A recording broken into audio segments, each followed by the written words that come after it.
Hello everyone. तो मैं advocate Tulsi Ram Singh और आप देख रहे हैं मेरा यूट्यूब चैनल। तो कैसे हैं आप? आशा करता हूँ अच्छे होंगे। और इस समय रात के 12 बजने वाले हैं और मैं इस समय आप लोगों के साथ में हूँ। माफ़ी चाहता हूँ क्योंकि टाइम नहीं मिल पाता है काम की वजह से। मैं दिन में वीडियो बना नहीं पाता हूँ और आप लोगों का प्यार है जो मुझे वीडियो बनाने से मना भी नहीं कर सकता है। मेरे जो डेली वीडियो व्यूअर्स हैं, मैं उनके प्यार को देखते हुए मैं अपने आप को रोक भी नहीं पाता हूँ। अगर मेरे को 12-1 बजे भी टाइम मिलता है काम निपटाने के बाद में, अभी की जैसे कि मैं कोर्ट का काम कर रहा था, तो भी मैं वीडियो बनाने बैठ जाता हूँ। और इस समय राइट टाइम 12 बजने वाले हैं, 12 होने क्या 12 बज चुके हैं। तो मैं भी अपने आप को उससे बचा नहीं पाता हूँ। देखिए, आज मैं बात करूँगा। देखिए, एक पुरानी कहावत है, जहाँ राइट है वहाँ रीट है। ये बहुत फेमस वर्ड है। जहाँ पे राइट है वहाँ पे रीट है। अब राइट क्या है? जैसे होता क्या है, राइट मतलब जो आपके अधिकार हैं।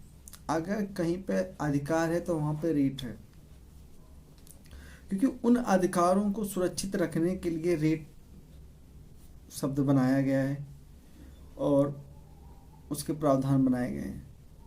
तो हम जानेंगे,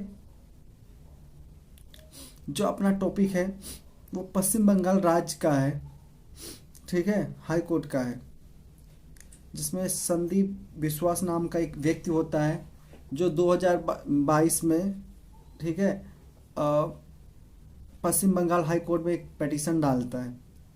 उसका मामला क्या होता है उसके बारे में हम डिस्कस करेंगे। एक्चुअली होता क्या है,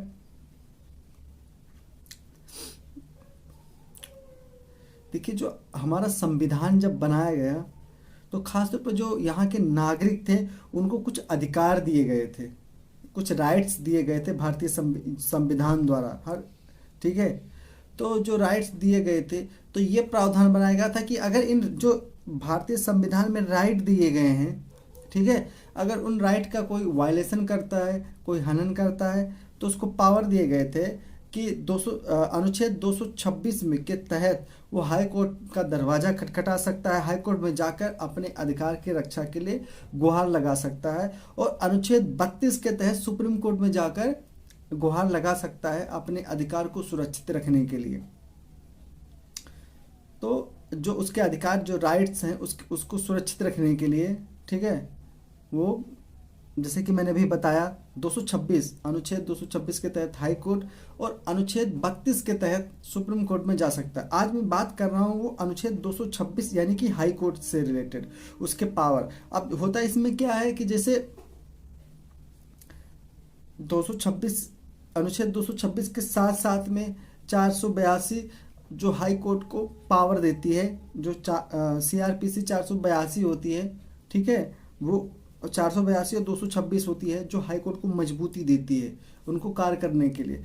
तो इसकी जो सीमाएं होती हैं हम उनके बारे में बात कर रहे हैं। जैसे कि जो इनकी सीमाएं होती हैं कि जो हाई कोर्ट होता है या जो कोई एक विशेष कोर्ट होता है, ठीक है, उनको ये पावर मिलती है कि वो किस एजेंसी को किसी भी केस को इन्वेस्टिगेशन करने के लिए लगा सकता है, चाहे वो CBI हो, पुलिस हो, क्राइम ब्रांच हो, साइबर सेल हो, या कोई भी स्पेशल सेल हो, किसी को भी अगर किसी केस के इन्वेस्टिगेशन के लिए लगा सकता है। इसमें नो डाउट है, पावर है, उसको लगवा सकता है। लेकिन अब यहाँ पे ये चीज़ आता है कि वो मतलब हाई कोर्ट को ये पावर नहीं है कि अब ये इन्वेस्टिगेशन में अब इसको ऐसे करो, अब ऐसे करो। खाली वो ऑर्डर दे सकती है कि इन्वेस्टिगेशन फलाने के द्वारा, विशेष एजेंसी के द्वारा होगी। बाकी वो एजेंसी कैसे कैसे करेगी ये नहीं कह सकती। इसका मतलब ये वो खुद हाई कोर्ट खुद इन्वेस्टिगेशन कर रहा है। खुद हाई कोर्ट इन्वेस्टिगेशन के लिए जो उचित समझा जाए, जो एजेंसी उस कार्य के लिए, उस जांच के लिए, उस अन्वेषण के लिए, ठीक है, जो एजेंसी होती है, ठीक है, जो परफेक्ट होती है, वो हाई कोर्ट उसको निर्देशित कर सकता है कि भाई फलाने एजेंसी द्वारा उस केस की जांच होगी। लेकिन वो एजेंसी अब ये करेगी, अब ये करेगी, इसको ऐसे करेगी, वैसे करेगी, ये डायरेक्शन नहीं दे सकती है। वो किसी भी कोर्ट के अंडर में नहीं आता है। तो अपना जो टॉपिक था मैं इसी बात पे कर रहा हूँ, क्योंकि पंजाब क्या, सॉरी, मैं माफ़ी चाहता हूँ, ये जो पश्चिम बंगाल राज्य है, ठीक है, वहाँ पे जो पेटिशन डाला गया था 31/10/2022 को डाला गया था, जिसमें कहा गया था कि आप उनको मतलब जो जांच एजेंसी है आप उनको गाइड करो, कि जांच ऐसे करें, ऐसे करें, वैसे करें, ठीक है, उनको बताओ। तो जो पश्चिम बंगाल हाई कोर्ट था, उन्होंने साफ साफ जवाब दे दिया। क्या देखिए, ऐसा है कि हम केवल उनको ऑर्डर दे सकते हैं, मतलब जो उनके अधिकार क्षेत्र में आता है, हम खाली ऑर्डर दे सकते हैं कि फलानी एजेंसी इस पर्टिकुलर केस की या विशेष केस की जांच करेगी।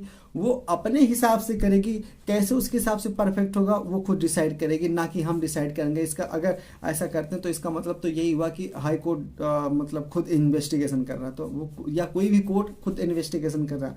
तो कोर्ट इन्वेस्टिगेशन ऐसे नहीं कर सकता है, वो खाली ऑर्डर दे सकता है कि हाँ इस चीज़ को